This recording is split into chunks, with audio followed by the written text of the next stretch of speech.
Donald Trump delivered the longest speech to Congress in decades, lasting 1 hour and 47 minutes, claiming that the United States is winning again, while highlighting what he described as key achievements of his administration. The U.S. economy and cost of living were central themes, along with claims about illegal immigration and efforts to end conflicts abroad. Inflation has slowed since Trump took office at the beginning of last year.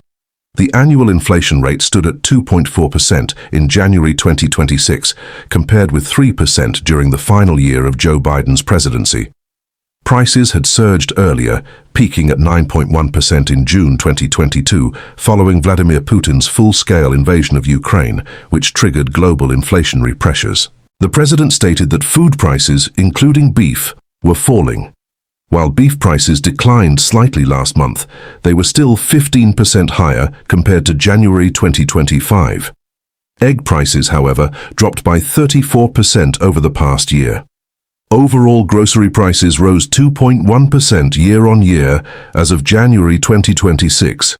Economists at Harvard University estimate that Trump's 2025 tariffs increased U.S. inflation by approximately 0.92 percentage points by January 2026. Fuel prices were also mentioned during the address. As of 24th of February 2026, the national average gasoline price stood at $2.95 per gallon, according to the American Automobile Association.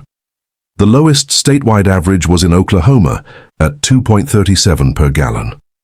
Data from GasBuddy showed that fewer than 5 stations nationwide were selling fuel below $2 per gallon out of approximately 150,000 stations. Employment reached a record 158 million people in January 2026, according to the U.S. Bureau of Labor Statistics, although the U.S. population is also at a record high of over 342 million. The employment rate for those aged 16 and above stood at 59.8%, slightly lower than 60.1% in January 2025. The unemployment rate edged up from 4.1% in December 2024 to 4.3% in January 2026. The White House claims $9.7 trillion in new investment commitments in U.S. manufacturing, technology, and infrastructure. While analysts at the Peterson Institute for International Economics confirm an increase in foreign investment, they caution that many figures are based on pledges that may not materialize. Planned investment linked to the European Union trade deal has reportedly stalled amid renewed tariff threats.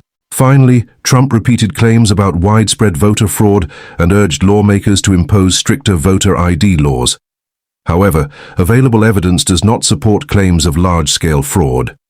Data compiled by the Heritage Foundation shows 1,720 proven cases of electoral fraud since 1982, indicating such incidents are rare.